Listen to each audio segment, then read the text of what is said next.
যারা আওয়ামী লীগের দোসর হয়েছিল, আওয়ামী লীগের দ্বারা বিভিন্নভাবে ফয়দা লুটেছে রাজপথে। আপনারা সাংবাদিক, সমাজের দর্পণ, আপনারা জানেন তাদের কোনো দিন ঈশ্বরদীর রাজপথে একটি মিছিল মিটিং করতে দেখেছেন?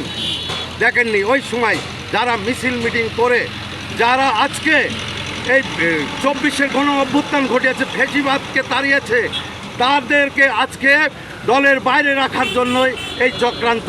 আপনারা দেখেছেন সেই দিন তাদের মিছিলে প্রশাসন বাধা দিয়েছে যে আপনারা এই পর্যন্তই থাকেন, এখান থেকে চলে যান। কিন্তু তারা প্রশাসনকে ধমক দিয়ে, প্রশাসনের বাধা উপেক্ষা করে তারা গিয়ে কিন্তু সংঘর্ষে লিপ্ত হয় এবং কারা কারা অস্ত্র উঁচিয়েছিল এটাও আপনারা দেখেছেন। তারাই সন্ত্রাস করেছে, তারাই অস্ত্রবাজি করেছে। অথচ আমাদের একটা সাংবাদিক ভাই, আপনারা তো ছিলেন, বলতে পারবেন আমাদের ঈশ্বরদী আটঘরিয়ার প্রাণপ্রিয় নেতা জাকারিয়া পিন্টু ওখানে ছিল, কিন্তু জাকারিয়া পিন্টুর নাম দিয়ে 1 নম্বর আসামি করে মামলা দিয়েছে শুধুমাত্র আমাদেরকে হয়রানি করার জন্য, আমরা যেন বিএনপি করতে না পারি।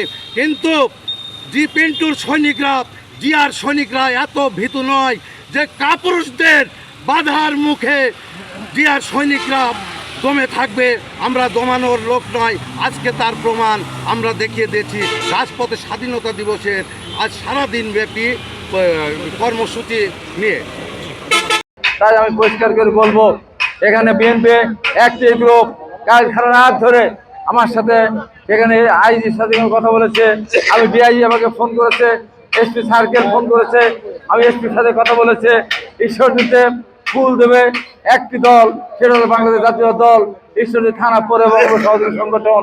এই সংগঠনের বাইরে আর কোনো নামে ঈশ্বরদীতে ফুল দেওয়ার কারো অধিকার নেই। যারা ভোটের সময় বিরোধিতা করেছে, দল যাদেরকে বহিষ্কার করেছে, তাদেরকে দিয়ে ফুল দেওয়ানোর যে অপচেষ্টা, এই অপচেষ্টা আমি ঠিকভাবে নিন্দা জ্ঞাপন করছি। যারা দলের কেউ না, তারা দলের নামে ফুল দিতে পারে না। ব্যক্তিগতভাবে কেউ দিলে সেটি ভিন্ন কথা। আমি প্রশাসনকে বলেছে আপনারা ওই জন্য সময় দেবেন না, যে প্রশাসনের পক্ষ থেকে বিএনপিকে আপনারা সময় দিলেন 10টা থেকে 10:30, ওদেরকে আবার সময় দিলে 11 থেকে 12টা। এইটা হতে পারে না, কারণ আপনারা দলকে ভাগ করতে পারেন না।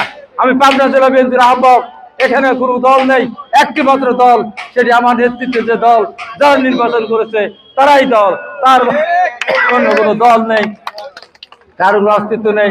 আপনারা প্রশাসন দয়া করে তাদেরকে কোনোভাবে সাহায্য সহায়তা করবেন না এবং তাদের সন্ত্রাসী কর্মকাণ্ড এবং আমার এনামের ছেলেকে গুলি করেছে, গুলি রাষ্ট্র থেকে বের করা হয়েছে, তাদের নামে মামলা হয়েছে। এই মামলাগুলি অবশ্যই চলবে। এবং আমি আজকে বলছি, যাদের মোটরসাইকেল ভাঙচুর হয়েছে, অগ্নিসংযোগ হয়েছে, হারিয়ে গেছে, সমস্ত নাম ঠিকানা আমাদের কাছে অনেকগুলি পেয়েছে, আর যেগুলি পাইনি সেগুলি আমাদের কাছে দিবেন ইনশাল্লাহ। তাদের মোটরসাইকেল পুরা গেছে, আমরা মোটরসাইকেল কিনে দেবো। যাদের মোটরসাইকেল ভেঙে গেছে, তাদের মোটরসাইকেল আমরা ছেড়ে দেবো। যাদের মোটরসাইকেল চুরি করে নিয়ে গেছে, তাদেরকে আমরা সরকারকে উদ্ধার করে ব্যবস্থা করবো। আর যারা আহত হয়েছে বিভিন্ন জায়গায় যারা আছে, আমার নলেজে যতটুকু এসেছে, আমি তাদের যতটুকু পারছে তাদের আর্থিক সহায়তা করেছে চিকিৎসার জন্য। বাদ বাকি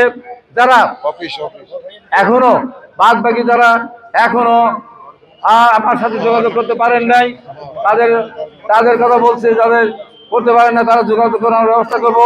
আমাদের অনেকের ঘর ভেঙে দেওয়া হয়েছে, বাড়ি পুড়িয়ে দেওয়া হয়েছে, আমাদের অফিস ভাঙচুর করা হয়েছে, কম্পিউটার এসে সব কিছু ভাঙচুর করে লুট করা হয়েছে। আমি পরিষ্কার করে বলতে চাই, এইগুলি যথাযথ ব্যবস্থা গ্রহণ করতে হবে।